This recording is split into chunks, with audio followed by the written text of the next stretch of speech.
Today is September 8, 2016. Back to the Stocks to Trade trade recap. Going to focus specifically on Watt today, even though I made several trades today.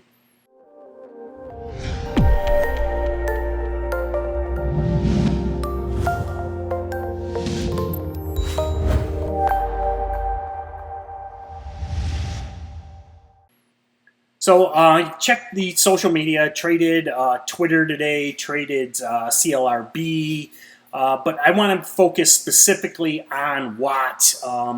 So this was, I've been watching this for a while. I mean, everybody's short bias. You know, it's basically somehow they keep getting tied to Apple, but, you know, I've just never seen, I've seen too many LQMTs and GTATs.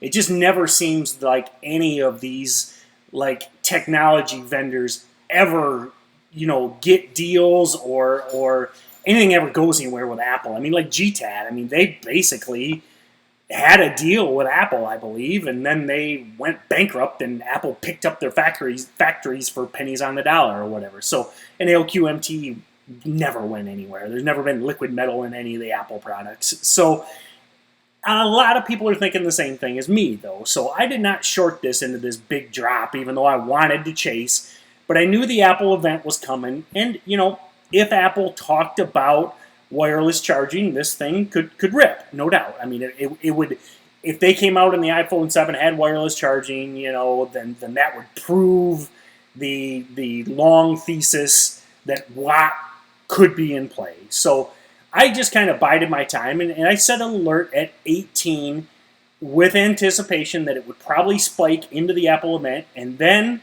no news, it would fade. Well, it worked out great. I mean, I had to stop at 18.50, so, I mean, I only had a half-size position. 50 cents is a, you know, pretty long leash, but I wanted to give it room in case there was a spike right at the beginning of the Apple event, and then I basically expected, and fortunately was right, that the longer there was no mention of wireless charging or anything like that, this would sell off. Now, it came all the way down to, you know, the low 16s.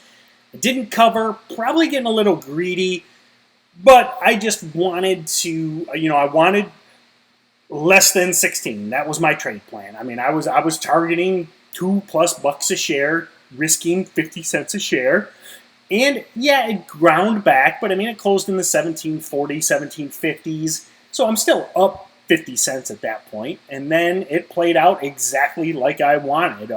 Really a great low stress, low risk trade. You know, I covered at 1547 into this pull. You know, it just was, once it cracked 1550, I covered up as fast as I could. Now, the nice thing is it got this kind of weak bounce and then fading again. I mean, I really think that this thing over the next few days could really get ugly, because it's just the longer it fades, the more the guys that were thinking Apple was going to buy them or Apple was going to give them a deal are gonna panic. And at some point, this will really, really tank. I probably should have kept 100 shares, couple hundred shares. I mean, legit, you could probably keep 100 shares in this after closing out 900 shares and wake up a morning to a $3 or $4 gap down, and you know, that's a pretty nice profit. So overall, really happy with that, though. I mean, I got out early and took my profits, and no stress, clean slate, no trade. I still have a small Twitter position, but other than that, I'm cleaned up and getting ready for the Trader Investor Summit this weekend. So if any of you guys watching that are going to be there in Orlando, you know, hit me up. Look forward to seeing you. So thanks a lot, guys.